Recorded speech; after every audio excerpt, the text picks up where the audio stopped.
Yang pertama yaitu harta adalah amanah dari Allah Subhanahu wa taala.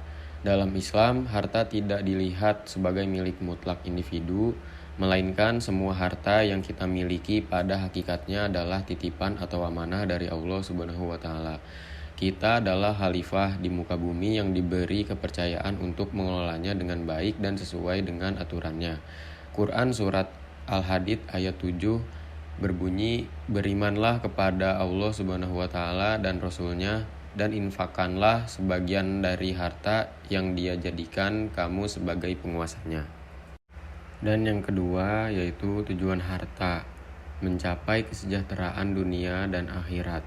Harta bukan tujuan akhir, melainkan sarana untuk yang pertama menyempurnakan ibadah.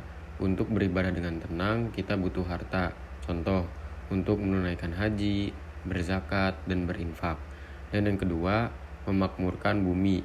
Harta harus digunakan untuk kegiatan produktif yang bermanfaat bagi banyak orang dan tidak merusak lingkungan.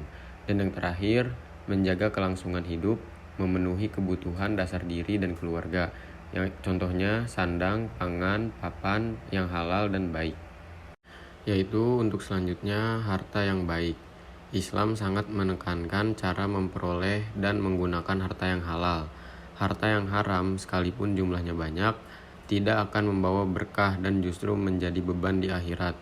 Quran Surat Al-Baqarah ayat 168 berbunyi, wahai manusia, makanlah dari makanan yang halal dan baik yang terdapat di bumi. Dan yang keempat, ada harta mengandung hak orang lain.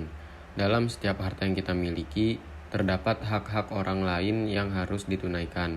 Ini diwujudkan melalui kewajiban seperti yang pertama zakat, kewajiban menyisihkan 2,5% dari harta yang telah memenuhi syarat untuk diberikan kepada 8 golongan mustahik.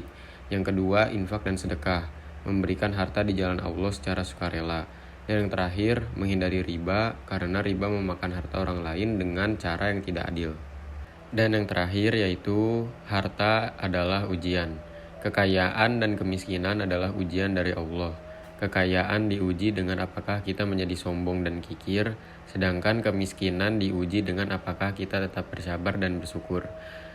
Di sini juga dituliskan di Quran Surat Al-Fajr ayat 15-20.